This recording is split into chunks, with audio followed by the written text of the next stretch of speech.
Well, hello there. I'm going to show you how to do the fiddle head stitch, and this is it right here. It's really a pretty nice stitch. I really like it, and when I pull it out, it kind of comes here and curls around. Just reminds me of fiddleheads, and that's why I gave it the name Fiddlehead.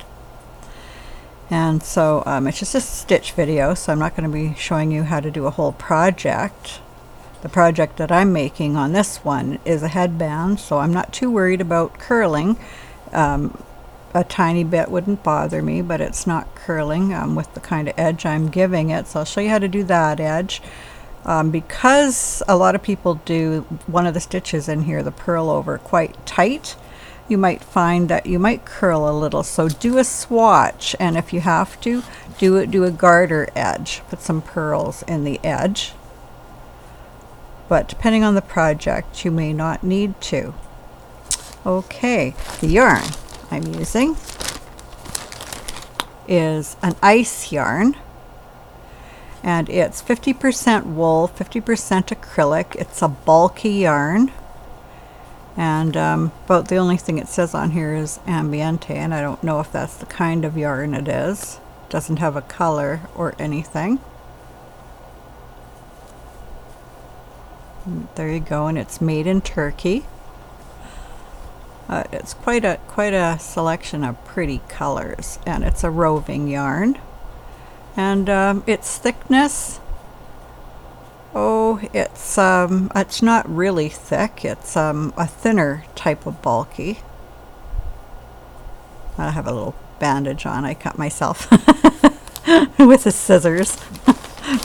Very silly of me. But anyway, put the yarn here. There we go. A nice little place for it beside the other yarn I'm using from other project. Okay, the loom. The loom is a Cindy wood, and it's 44 pegs, 9.75 inches, 5/8 inch gauge. So I'm using a thinner bulky on a 5/8 inch gauge to get this look. And looser, it still looks nice, gives you that look. And then tighter, it just be thicker. Has a lot of texture. If I turn it this, let's see if I can find a way to turn it so you can see the kind of texture it has. Has a lot of texture to it. There, that's showing it more. A lot of texture. And the other side looks like this. And it's pretty cool too. I'll do a close-up of this. This side looks really cool too, so you could definitely use this side as well.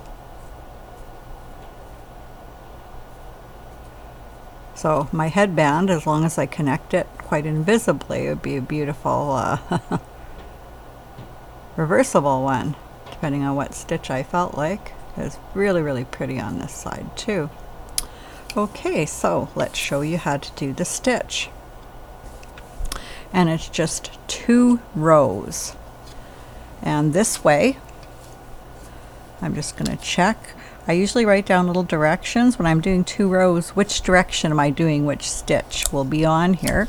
And it's telling me that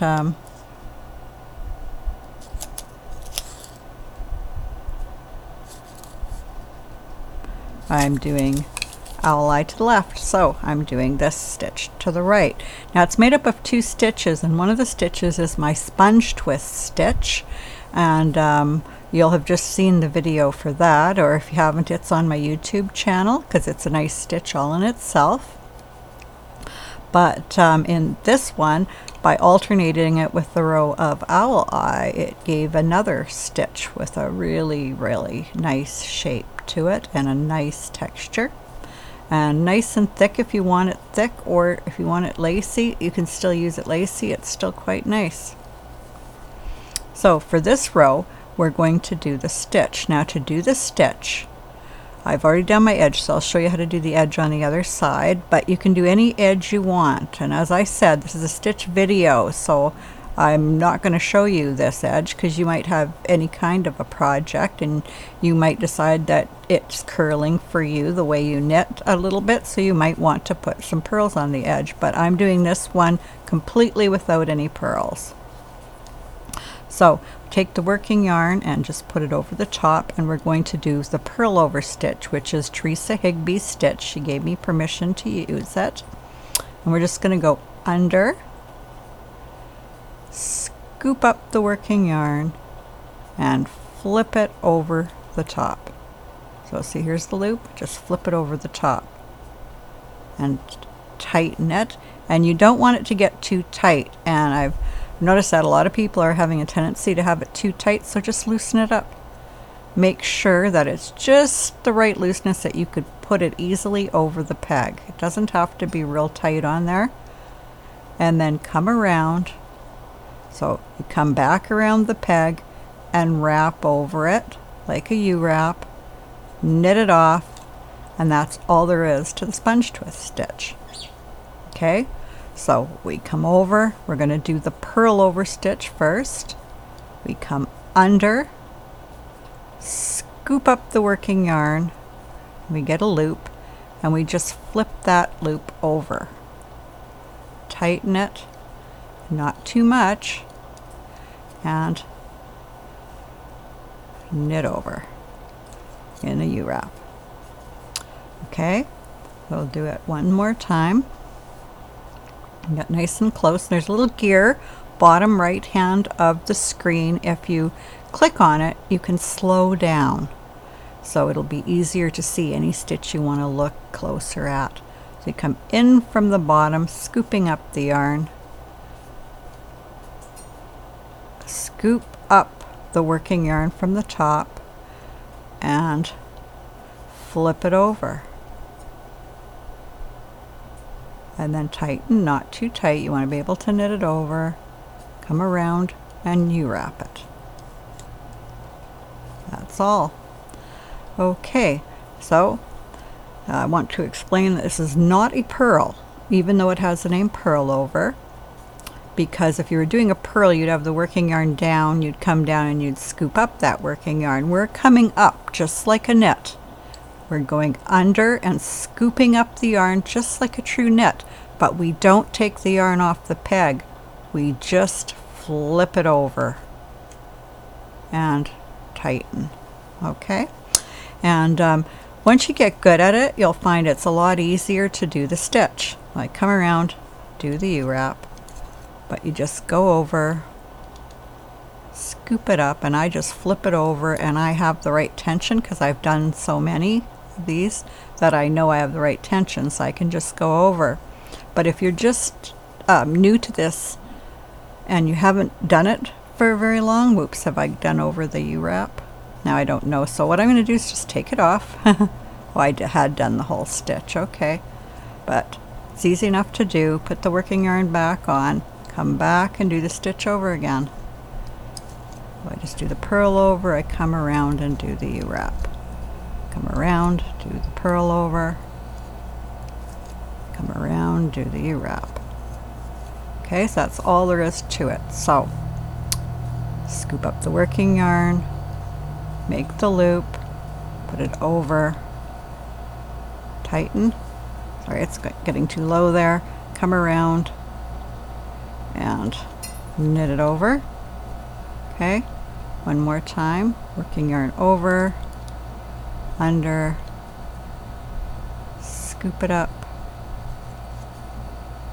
come around, do the U-wrap, knit it over. And then here we are to do the end pegs, and I'm just doing an owl eye edge. So because I'm not too worried about any curling, because I'm just going to attach it, but this would be flat enough for me to do a scarf. It's nice and flat, laying good for me, so I would just do this edge for me, but it all depends on how you knit. That's why it's important to do a swatch. Oh, and too, at this point, before I show you that, all I did for my cast on was I did a crochet chain type of cast on. I have this one on my YouTube channel, so you can just do that. And I went directly into the stitch. and I did the E-wrap row, or the owl eye.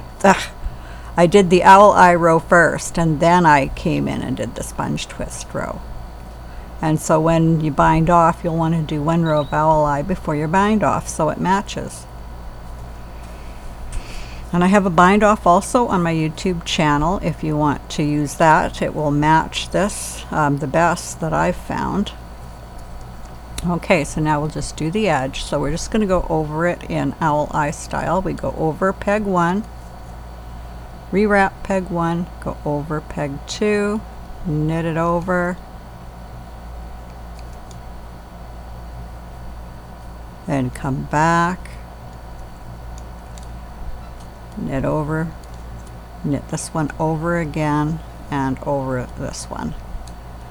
So with owl eye stitch, you're on peg 1, you go over peg 1 and 2, knit it off. And if you need to see more of owl eye stitch, just go to my channel. I have a lot of videos of owl eye. So here's how to do my owl eye stitch. You just go over like this. You're on peg 1, go over peg 1 and 2,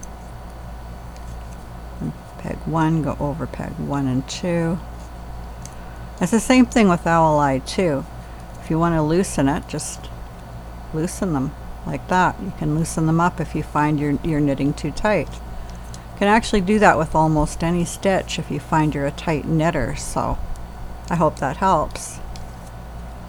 And then we just come over and we treat this end exactly the same. We come over, come over again like that, over the 2, come back, and then we do our second knit over the second one. And I'm just making sure my edge stitch is loose. Okay, and then we go back into the sponge twist stitch, and that is how you get the fiddle head, those 2 stitches. So it's done in 2 rows.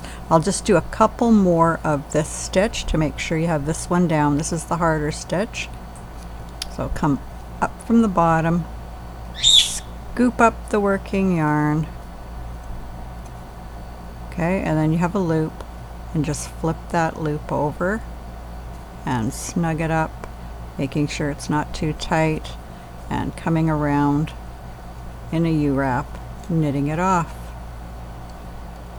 Scooping up from under, scooping up the working yarn, flipping it over, coming around, knitting it off. Oh, I'm really having trouble with this camera. Here we go. Move it. There we go. Got the camera better. Okay. You just scoop up over and come around in a U-wrap, knit it off. Well, that's all there is to it. Ah, it's the yarn. Splitting the yarn there. But this for roving yarn, this yarn holds together pretty nice. I'm really happy with it. Ace Yarn was having a bunch of sales on bulky yarn, and so I picked up a few of the 50% wool, 50% acrylic at a really good price.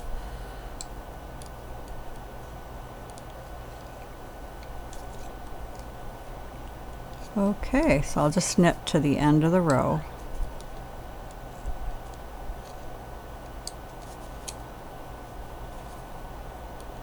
I'm trying not to go too fast.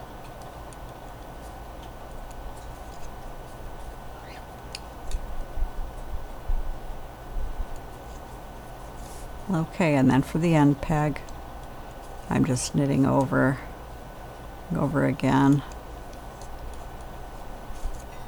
and coming back. And as I said, I'm not doing an end for a specific project here. This is a stitch video. I'm doing a project video actually for this headband, so this will be released soon after the stitch video. So anyway, I hope you enjoyed the video. Take another quick look at the stitch so you know what the stitch looks like. There, I guess right about there you get a better visual of it. That's quite a pretty stitch. Okay, so bye till next time.